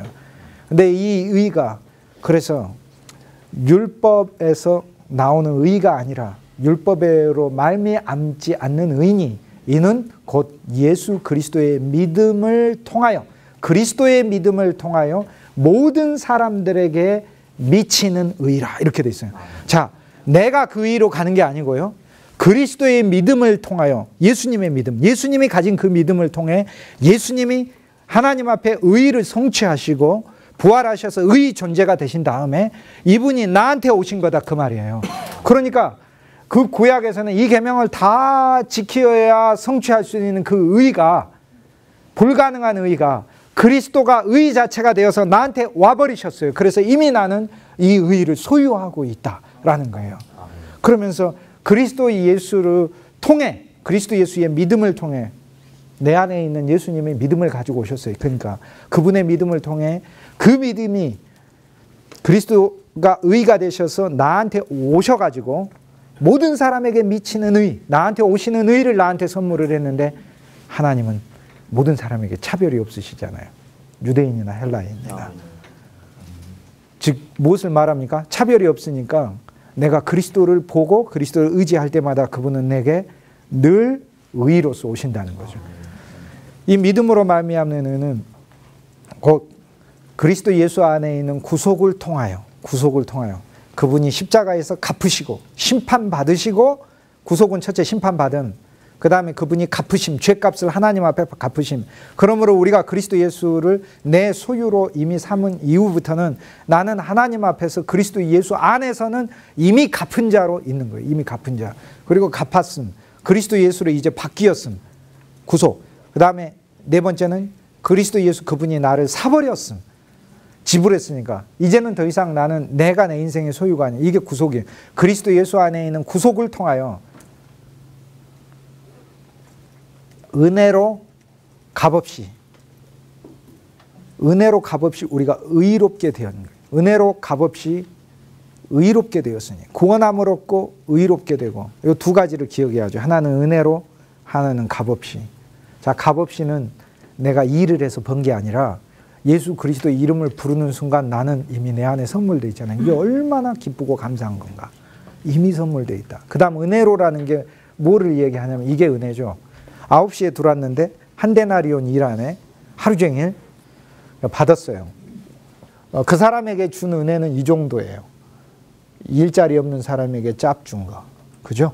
그래도 좋은 주인 만나게 해준 게 이게 은혜예요. 그런데 쟁일 일한 거에 대한 일당을 받았어요. 9시에 들어온 사람. 그런데 저녁 5시에 들어왔는데 10분의 1 준 게 아니라 한 데나리온 일당을 줬어요. 이게 은혜예요. 은혜. 내가 생각하는 것 이상으로 주시는 거예요. 내 안에 그리스도 예수께서는 나를 향해서 분노하고 계시고 죄인인 내가 예수님을 돌이켰을 때마다 내 귓방망에 때리려고 이렇게 대기하고 계시는 게 아니고 나와 함께 먹고 마시고 누리기 위해서 내 심령을 계속 두드리고 계시는 그런 그리스도로 있는 거예요.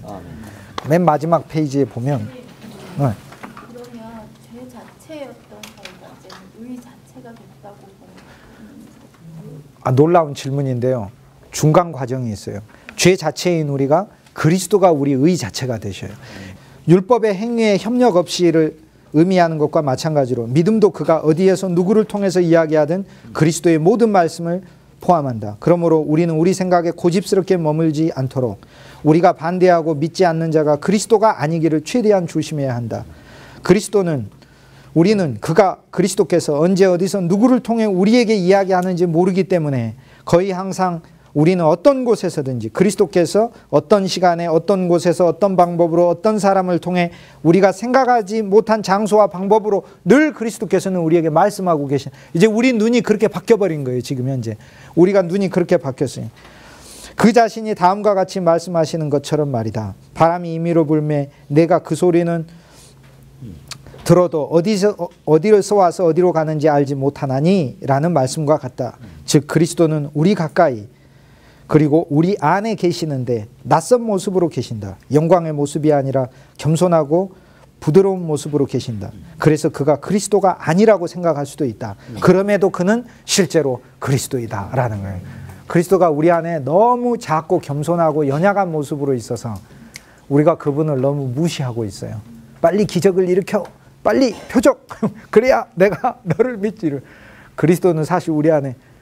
그래서 저는 이 루터의 로마서 주석에 나오는 부분 중에서 이 부분을 정말 좋아합니다. 그리스도 예수가 우리 안에 계시는데 그분이 진짜 겸손하게 계셔서요. 우리가 그분을 무시하고 있어요. 그런데 그게 되게 좋은 거예요. 감사한 거예요. 그분이 사탄에 대하여 사자여야지 나한테 사자여 보세요. 내가 심판감 돼버려서 새 생명을 얻지도 못하는 중. 그러나 그분은 나한테는 어린 양이시잖아요. 어린 양이 날 물어봐야 뭘 얼마나 물겠습니까? 어린 양이. 언제나 정말로 내가 사랑스럽게 품을 수 있는 존재이신 것이죠. 로마서 3장에서 바울이 말하고자 하는 바는 우리 존재 자체에는 아무 소망이 없으므로 그리스도 예수 안에 있는 그 의가 그리스도께서 이루시고 우리에게 달려왔다. 이제 우리는 우리 삶에서 그리스도를 우리의 의로 늘 누려야 한다. 이 그리스도 예수는 우리 안에 계시는데 그분이 우리 안에 의로 계시는 것조차도 그분은 너무나 겸손하고 작은 모습으로 계시기 때문에 우리가 알지 못한다. 이렇게 얘기하죠. 그러나 우리는 이미 믿음 안에서 이것을 체험하고 있습니다. 여기 보면 이제 아제즈라는 이름이 적어지는 왕의 이름입니다. 어떤 나라의 왕이냐면은 예루살렘 이스라엘 땅에서 오른쪽에 있는 게 예수님 시대 때 파르티아 왕국이고 파르티아 왕국에서 더 인도 쪽으로 가면 이 박트리아라는 왕국이 있어요. 근데 그 박트리아 왕국에 우리는 예를 들어 이제 고려가 있었고 조선이 있었지만 민족은 한 민족이 있었던 박트리아 왕국에 있는 민족은 스키티아인이라고 불렀어요. 스키티아인. 성경에 나옵니다. 성경에 스키티아인이라는 게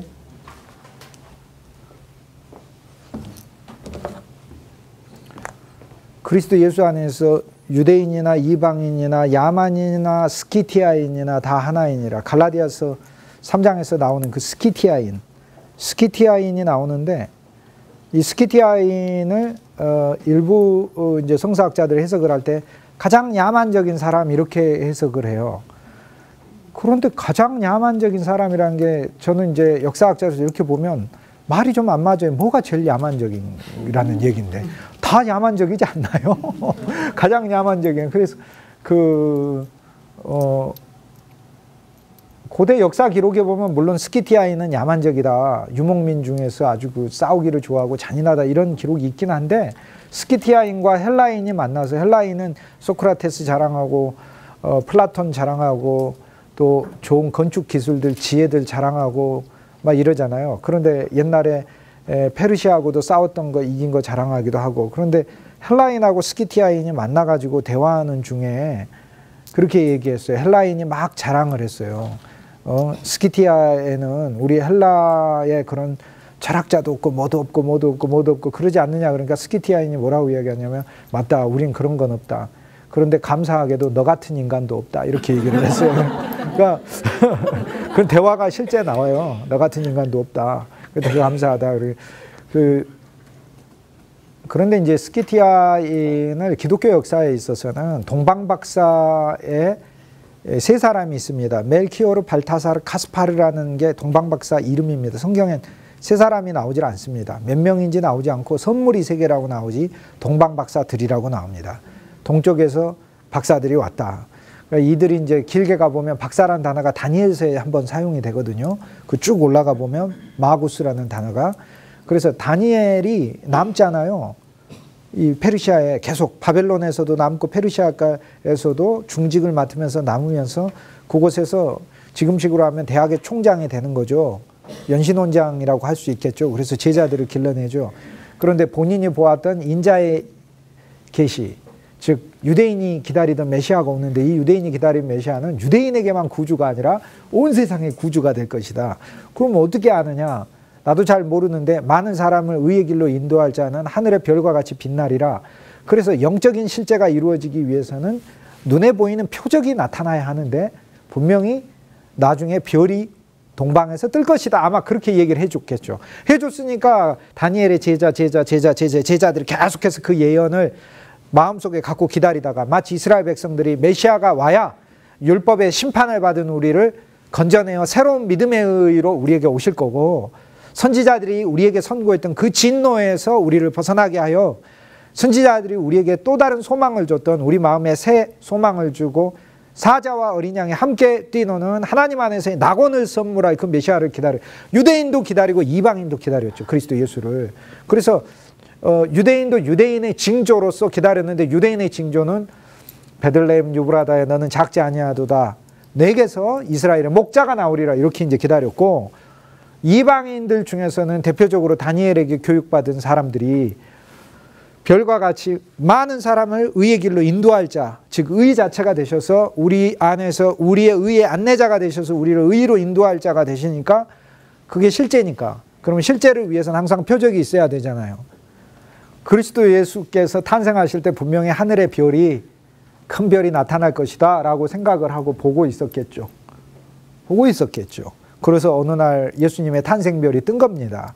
떴으니까 동방에 있는 박사 세 사람이 이제 그리스도께 왔는데 몇 명이 왔는지 알지 못하지만 중세 전승에는 여러 명이 왔다고 돼 있어요. 3명이 아니고. 다만 우리는 성경에 선물을 3개 줬기 때문에 우리가 사람의 경우로 보자면은 남의 생일잔치 가면서 그 선물도 안 가지고 올 리는 없다 이렇게 생각하니까 3명이다 이렇게 말을 하는 거지, 성경에 3명이라 얘기를 하지 않죠. 어쨌든 이들이 오게 되는데, 중세 전승에 이들이 박트리아 왕국, 즉 스키티아인이라고 이야기를 해요. 그 중에 한 명이 멜키오르가 스키티아인이다 라는 거예요. 나머지 2사람은 페르시아 쪽 사람이다 이렇게 얘기를 하고, 그래서 멜키오르가 스키티아인이라는 전승이 오랫동안 내려와서 이 스키티아 왕국의 멜키오르가 출발할 때 그 왕이 누구냐면 아제즈였어요. 아제즈 왕. 우리 시계도 보면은 한글을 창조할 때 왕은 세종대왕이었지 정조대왕은 아니었잖아요. 이렇게. 그러듯 동방박사 3사람이 출발할 때 박트리아 왕국의 왕이 아제즈였어요. 그 아제즈가 펴낸 그 돈을 가지고 황금과 유황과 몰약을 샀을 거 아닙니까? 그래서 오랜 역사에 있어서 이 아제즈 왕의 돈이 중세의 보물이었어요. 여러분이 보게 되시는 게 이 아제즈 왕의 돈인데, 하나는 하루 일당이고 하나는 4일치 일당에 해당하는 테트라 드라크마, 큰 돈이고 하나는 하루 일당이고 그래요. 이건 아제즈 왕 때 돈이에요. 아마 이 돈으로 황금과 유황과 몰약을 페트라에서 오면서 샀을 가능성이 있다. 이거는 이렇게 쭉 돌고, 이거는 저 가에서부터 돌고, 작은 돈 이렇게 돌고. 알겠습니다. 앞면에는 왕이 말 탄 초상의 그림이 있고, 뒷면에는 제사장의 그런 집기들이라든지 이런 여러 가지 상징 문양들이 있는 동전입니다. 그 수십만 개의 박트리아 왕국 출신 동전 중에 몇 개는 황금과 유황과 몰약을 썼는데 확률상으로 따지면은 이것도 그 몇십만 분의 1에 해당하는 진짜 실제 돈이죠.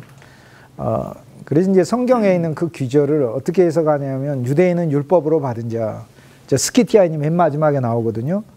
이 스키티아인은, 그러니까 중간에 야만인이라는 게 나와요. 바바리안인이라고, 야만인.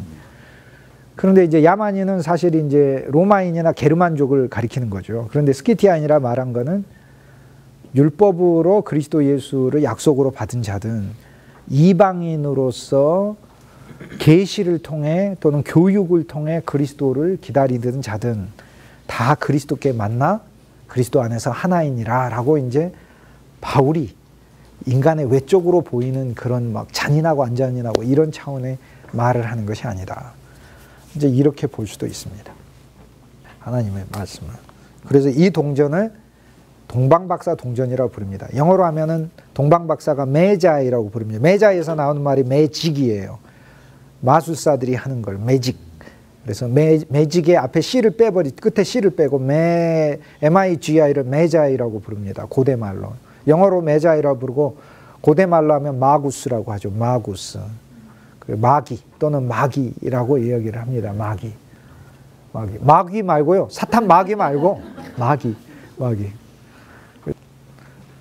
어디 성지순례를 갔는데 어떤 분이 설명을 하면서, 굉장히 유식하고 뛰어난 분이었어요. 그런데 설명을 하면서 예수님의 탄생 시에 동방에 있는 박사들이 마귀라고 부르는데 마귀들이 와서 숭배를 했다 그러니까 성지순례가 피곤하고 막 졸리잖아요. 그럼 막 졸다가 어떤 분이 그 얘기 듣고 끝나고 나서 마귀가 어떻게 예수님을 경배했냐고 그러면서 실화예요, 실화. 제가 그 현장에 있었어요. 실화. 난리가 난 적이 한 번 있었어요. 마귀가 예수님을 경배했다고 막 이러고 그러면서. 3장 24절, 23절, 22절부터 볼까요? 예수 그리스도의 믿음을 통하여 우리 안에 이 새로운 의인은 예수 그리스도의 믿음을 통하여 내 안에 오신 그리스도를 믿는 믿음으로 이 의가 나한테 와버렸어요. 모든 믿는 자에게 미친 은혜에서 의가 나한테 온 거예요. 의가 나한테 왔어요. 하나님이 의롭다고 선언할 뿐 아니라 나는 이 의를 가지고 있어요. 차별이 없느니라. 그래서 나는 하나님의 의가 내 안에 와서 나의 옛사람은 심판받았고 나의 새사람은 하나님 앞에 언제든지 설 수 있는 존재로 있어요. 그러니까 옛사람은 하나님 앞에 가증한 죄인이에요. 그러나 내 안에 새 생명이신 예수 그리스도, 그분이 내 본질이고 그분은 나의 자랑인 거예요. 그래서 나는 이중적으로 자랑할 것과 정말 부끄러워할 것 두 개를 가지고 있어요. 부끄러워할 것은 나의 옛사람이고 나의 자랑할 것은 내 안에 오신 새 생명이신 그리스도인 거죠. 이 의는 차별이 없느니라. 그 이야기는 이 원칙은 모든 믿는 이에 적용돼요. 그 사람이 율법을 많이 행했든 적게 행했든 상관이 없어요. 그러므로 우리는 이 의를 이제 소유한 자가 됐어요. 23절에 모든 사람이 죄를 범하였음에 하나님의 영광에 이르지 못했다. 도대체 하나님의 영광에 이르지 못했다는 게 무슨 뜻인가? 하나님의 영광에 이르지 못했다는 것을 기독교 역사에서는 세 가지로 풀이를 합니다. 첫 번째, 하나님의 영광을 위한 창조 목적에 이르지 못했다. 모든 인간은 하나님의 영광을 위해서 창조됐는데 하나님의 영광, 즉 하나님의 영광을 표현하는 데 실패했다라는 뜻이 첫 번째. 두 번째, 하나님의 영광은 어디에, 구약에서 어디에 충만해 있냐면 지성소에 충만해 있어요. 그러니까 실은 우리가 이 여호와의 임재를 상징하는 게 성막이잖아요. 실제 구약에 여호와께서 임재하셨고, 그러니까 죄악의 세상에 있는 이스라엘 백성들이 하나님의 임재를 만나기 위해서는 성전으로 나와야 되는데 성전 안에서 더 깊이 들어갈수록 하나님의 영광에 더 가까워지는 거죠. 그런데 하나님의 영광의 최고의 절정은 어디냐면 지성소에 있는 언약궤 뚜껑이죠. 거기에 천사의 두 날개가 펼쳐지면서 영광의 장소인 거예요. 그러니까 모든 사람이 죄를 범하였음에 앞에 회막문 뜰까지는 올 수는 있겠죠. 그러나 가장 깊이 안에 있는 하나님의 영광에 못 들어가요. 심지어는 구약도 못 들어가요. 이거 히브리서 9장에서 설명하잖아요. 구약에 왜 대제사장 혼자만 들어갔느냐? 백성은 못 들어가고, 즉 율법이 있는 동안에는 첫 장막이 서 있는 동안, 즉 첫 장막인 율법으로 예표되는 첫 장막, 율법의 법이 서 있는 동안에는 그 법에 의해서 우리가 하나님을 알 수는 있으나, 내가 죄인인 걸 하나님 앞에 깨달아 고백할 수는 있으나 하나님의 영광의 지성소까지는 들어가는 길이 아직 나타나지 아니하였나니, 이제는 예수 그리스도가 새로운 대제사장으로 오셔서 그분이 휘장이신 그분의 육체를 찢으시고 그분이 지성소까지 들어가셨다. 그런데 그리스도가 들어갈 때 혼자 들어가신 것이 아니고 우리를 그분 안에 담고 들어가셨다. 그러니까 그리스도 안에서 나는 그리스도를 나의 의로 누릴 때 나는 어디까지 갈 수 있는 거죠. 지성소 안까지 가는 거죠. 그래서 모든 사람이 죄를 범하여서 지성소, 천사의 날개 아래에 있는 하나님의 보호하심, 하나님의 품 안, 하나님의 한 중심까지 가지 못하더니, 이르지 못하더니, 그러나 그리스도 예수를 통해 우리는 그곳까지 가는 거죠. 그곳까지 가는 거죠. 지성소로 언제든지 내 안에 있는 예수 그리스도 의로 누리면 나는 어디에 와 있는 거예요? 지금 현재 지성소에 와 있는 거예요. 나는 이제 성막 바깥에서 벌벌 떨면서 그분을 무서워하는 존재로 있는 게 아니에요. 또는 성막 안에 와가지고 내 그리스도 예수가 나의 제물로서 태워지는 존재로만 예수님을 누리는 게 아니에요. 또는 심지어는 성소 안에서 그리스도가 나의 생명의 떡이요 그리스도가 내 빛이고 이 정도로만 누리는 게 아니에요. 하나님의 영광에 이르지 못했으나 그리스도 예수를 통하여 나는 하나님의 영광에 이르를, 그 안에까지 들어요. 결국에 그 안까지 들어가는 곳에서는 아무도 보이지 않죠. 사겹으로 둘러싸여져 있으니까. 안뜰에서는 밖에 포장은 있으니까 바깥은 안 보이지만은 위에 공중은 보이죠. 그러나 성소 안에 들어가게 되면은 사겹으로 둘러싸여 있는데 항목이 3개밖에 안 보여요. 왼쪽에 떡상, 왼쪽에 등대, 오른쪽에 떡상, 그리고 앞에 향단, 요거밖에 안 보여요.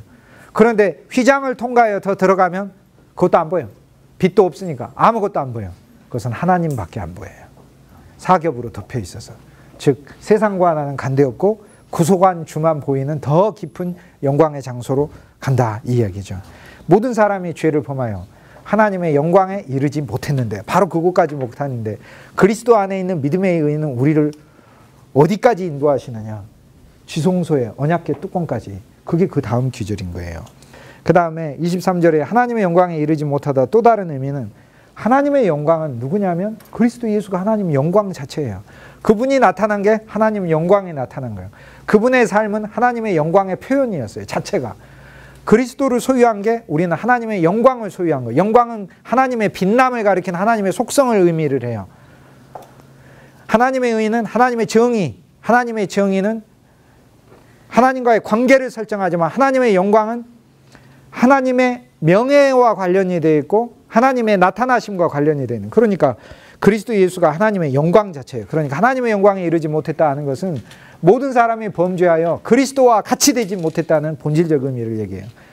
그리스도와 어떻게 같이 됩니까? 내 노력으로. 그런데 그리스도로 말미암는 의가 내게 와서 이제는 나를 하나님의 의로 만들면서, 그리스도가 하나님의 의이기 때문에 내가 그리스도와 동일하게 되고 그리스도의 모든 것이 나에게 옮겨짐으로, 그분이 부어지게 되므로, 베드로후서 1장 4절의 말씀으로 의하자면 그분의 신성에 내가 참여하게 되므로, 그분의 신성에 내가 참여하게 되므로, 그러므로 그리스도를 소유하는 하나님의 영광을 얻게 되는 거죠.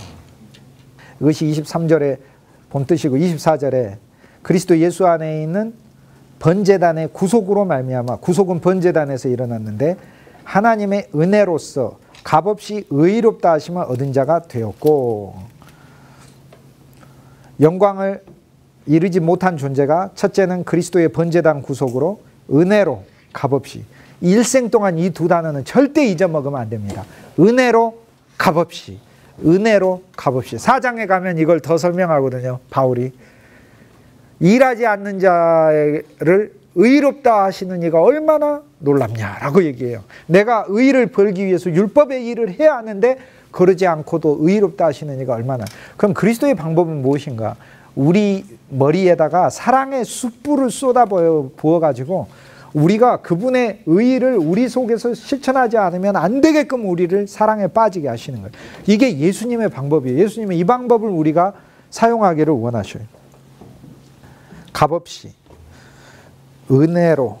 값없이는 우리에게 어떤 공로도 없었다는 걸 말하고, 은혜는 잠깐 주는 게 아니죠. 부어버리는 것을 말하고, 줄 때 우리를 향해 웃고 주시는 것을 말해요.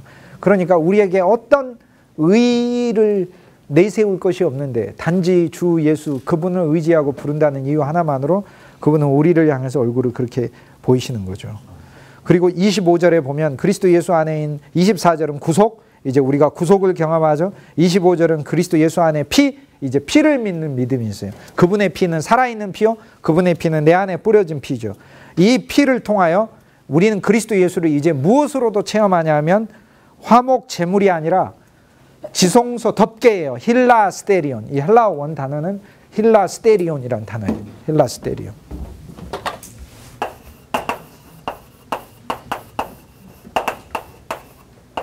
스테리온이라는 말이 입체라는 말이, 힐라는 기쁘다라는 뜻이니까. 이거는 성막이 있고 여기 성소가 있고 여기 지성소가 있고 그 안에 성소가 있잖아요. 그러면 이 지성소 안에 언약궤가 있고 언약궤 천사들의 그룹이 새겨져서 위치되어 있는 언약궤 뚜껑이 있어요. 언약궤 뚜껑을 헬라어로 힐라스테리온이라고 불러요. 히브리어로는 이것을 카포렛이라고 불러요. 카포렛.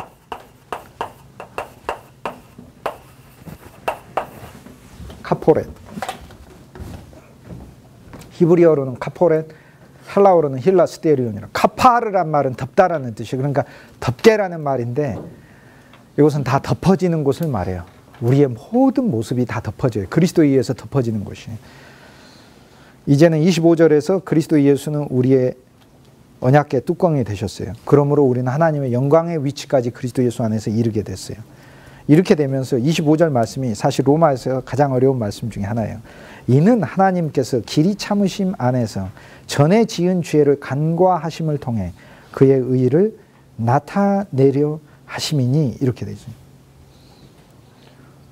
우리는 의롭게 되었는데 그의 의를 나타내시는데 하나님께서 우리가 전에 지은 죄를 간과하심을 통해, 자, 이 귀절의 말씀을 일부 기독교 역사에 있는 이제 성경에 정말로 참으로 해박한 사람들 일부는 구약의 죄로 해석을 했습니다. 구약의 죄. 쉽게 얘기해서 구약의 죄는 그리스도가 오시기 전인데 모형을 잡았잖아요. 모형을 잡아서 죄가 진짜 없어질 수는 없죠.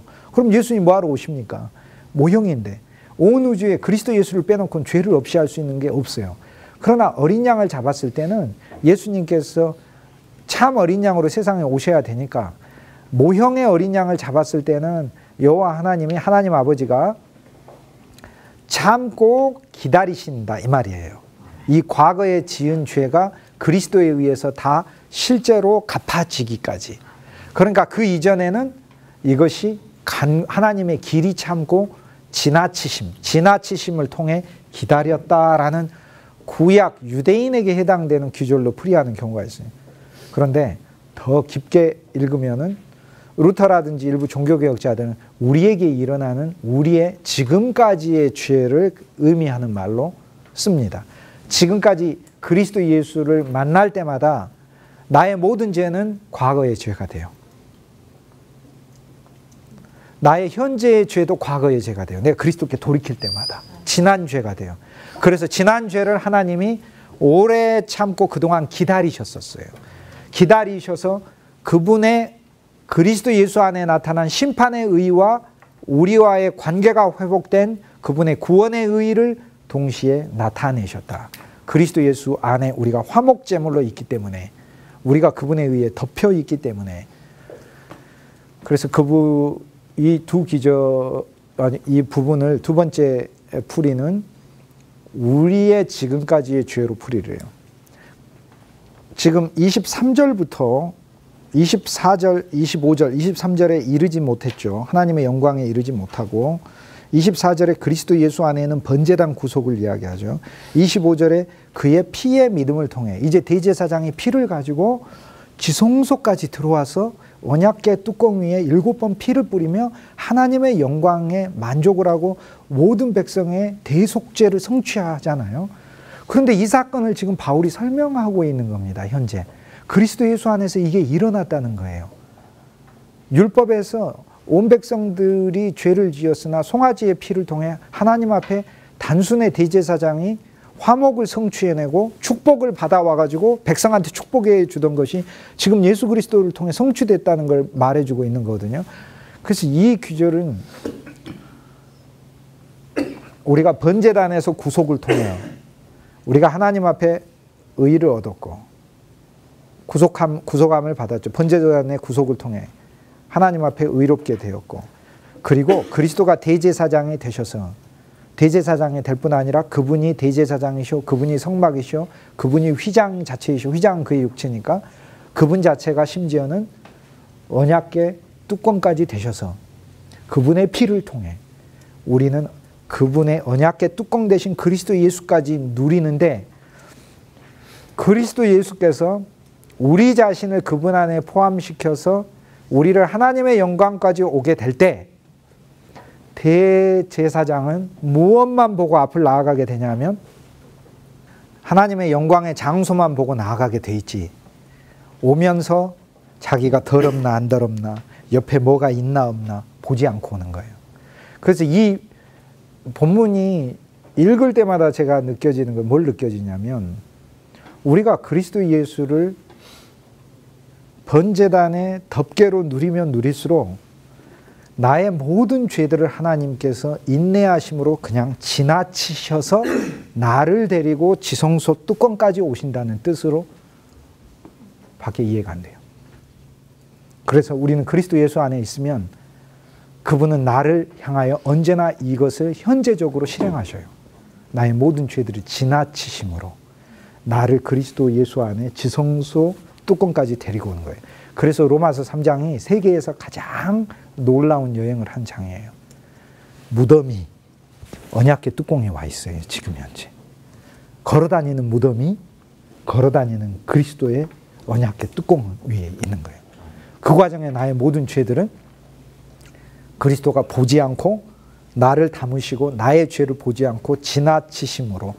그런데 그때 예수님 마음 뭐냐? 막 부글부글 끓는 마음이 아니라 오래 참고 길이 인내하는 마음으로 마침내 그분이 하나님의 언약을 이루신 분으로서 내게, 나를 포함하여 나를 하나님의 영광까지 데리고 왔고 그 하나님의 영광의 자리에 나를 혼자 놓지 아니하고 내가 놓아지는 장소 자체까지 그분이 되신 거죠. 이게 그리스도 예수의 구원이다 라는 거예요. 그래서 우리는 로마서 3장에 바울이 믿음으로 말미암는 의가 우리가 어디까지 들어가는가를 얘기해 주고 있어요. 율법으로 말미암는 의는 오히려 심판받아요. 하나님에 의해서 떠나게 돼요. 이스라엘 백성이 범죄하니까 모세가 장막을 들어가지고 멀리 옮겨버린 것처럼 더 멀어지게 됩니다. 그러나 믿음으로 말미암는 의인은 대제사장을 통하여 지성소까지 들어가서 언약궤 뚜껑 위에 7번 송아지의 피가 뿌려지듯 그리스도 예수가 내게 의가 되셔서 그분이 나한테 오셨고 내가 그분을 영과 생명으로 내 안에 소유하였기 때문에 나는 그분 안에 담겨 지성소까지 들어갈 뿐 아니라 그분이 언약궤 시은좌라고 부르죠. 베풀 시자 은혜 은자, 은혜를 베푸는 자리. 그래서 mercy seat이라고 영어 성경에 나와 있어요. mercy seat, 시은자가 되게 하셨고 그곳에서 하나님의 영광에 이르게 하셨고 그리스도 안에 하나님의 영광에 이르렀어요. 이르게 했는데 그러면 우리는 이제 그동안 늘 우리가 생각한 질문이 나오죠. 내 죄들은 어떻게 되나? 내 죄들 하나님이 오래 참으심으로 대했고 지나치심으로 대한다 그 말이에요. 나를 볼 때 내 죄들을 놔둬버리시고 나를 데리고 내 죄들을 지나치시고 내 죄들에 일일이 예수님이 개입하시면 삭개오 집에 못 들어가죠. 삭개오야 내가 너희 집에 유하여야겠다. 내려오라 해서 내려왔는데 가까이 보니까 내가 영안이 열려서 네 죄가 너무 많이 보인다. 오늘 이거 해결하고 네 집에 가자. 저거 해결하고 네 집에. 예수님 못 들어가요. 삭개오의 집에. 어떻게 하고 들어가셨죠? 삭개오의 죄를 길이 참으시고 지나치심으로 들어가셨죠. 그 본문이에요. 이 사건이 그리스도 안에서 늘 일어난다. 우리가 예수 그리스도를 내 의로 삼으면 언제나 예수님은 내 삶에 실제하는 죄들을 그분은 오래 참고 지나치심으로 나를 데리고 지성소의 뚜껑까지 나를 데리고 와서 영광의 천사들을 그것이 상징하는 하나님의 보좌, 하나님의 품 안을 나를 누릴 수 있게 한다라는 거죠. 이 은혜를 누리면 내가 얻어지는 것 세 가지가 그 뚜껑 아래에 있는 거죠. 첫째, 그리스도의 부활의 생명. 이것은 옛사람 생명이 아니라 부활의 생명. 왜냐하면 아론의 잘려져서 쌍난 지팡이니까. 그 다음에 감추인 만나. 내 안에 살아있는 예수 그리스도의 숨은 말씀이 진리가 내 속에 오게 되는 거고. 감추인 만나. 그 다음 모세의 돌판. 생명의 세법. 그리스도가 내 안에서 증거하시고 말씀하시는 생명의 세법이 나오게 된다. 그걸 이야기하고 있습니다.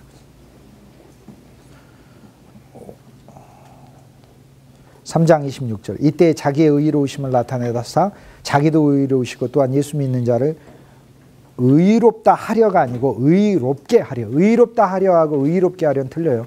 의롭다 하려는 너 의롭다라고 말하는 걸 말하고 의롭게 하는 것은 의 자체가 우리 속에 조성되게 하는 걸 말해요. 원문은 의롭게 하는 거예요. 예수를 통해서 하나님도 의롭고 우리도 의롭게 되었어요. 하나님은 상태로서 의로우시고 우리는 의로운 상태로 되게 만드시는 거예요. 그래서 결국에 우리가 하나님의 의가 되게 하는 거죠. 3장 26절에 예수 믿는 자가 의롭게 되는 이 상태까지 되는 것도 결국에 이 모든 과정이 그리스도 예수께서 하시는 것인데 우리가 그러므로 예수 그리스도를 첫째 의로 누리고 믿음 안에서 누리고 예수의 피를 누리고 예수의 구속을 누리고 그리고 예수 그리스도를 지성소의 언약궤 뚜껑으로 누리고 은혜가 그곳에서 언제나 나에게 방출되는 자리로 누릴 때 내가 그리스도의 의에 존재가 된다. 3장 26절이 그거 얘기죠. 그러니까 27절 자랑할 데가 어디뇨? 뭐가 자랑할 게 있습니까? 한 게 뭐가 있다고. 한 게 뭐가 있어요. 그래서 3장 27절은 자랑할 데가 어디냐? 있을 수 없느니라.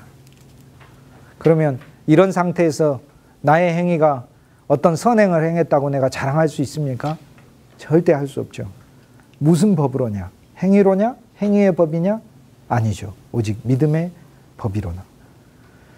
28절. 그러므로 사람이 의롭다 하심을 얻는 것은, 이것도 원문으로 하면 약간 틀린 거예요. 의롭다 하심을 얻는 게 아니라 의롭게 되는 것은 이라는 거예요.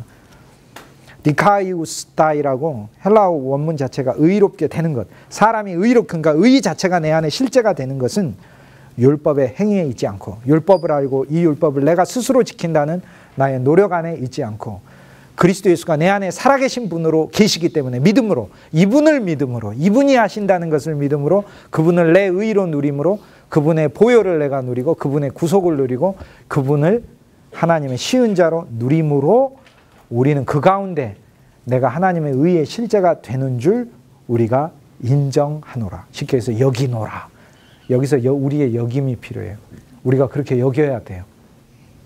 아는 게 아니고 여겨야 돼요.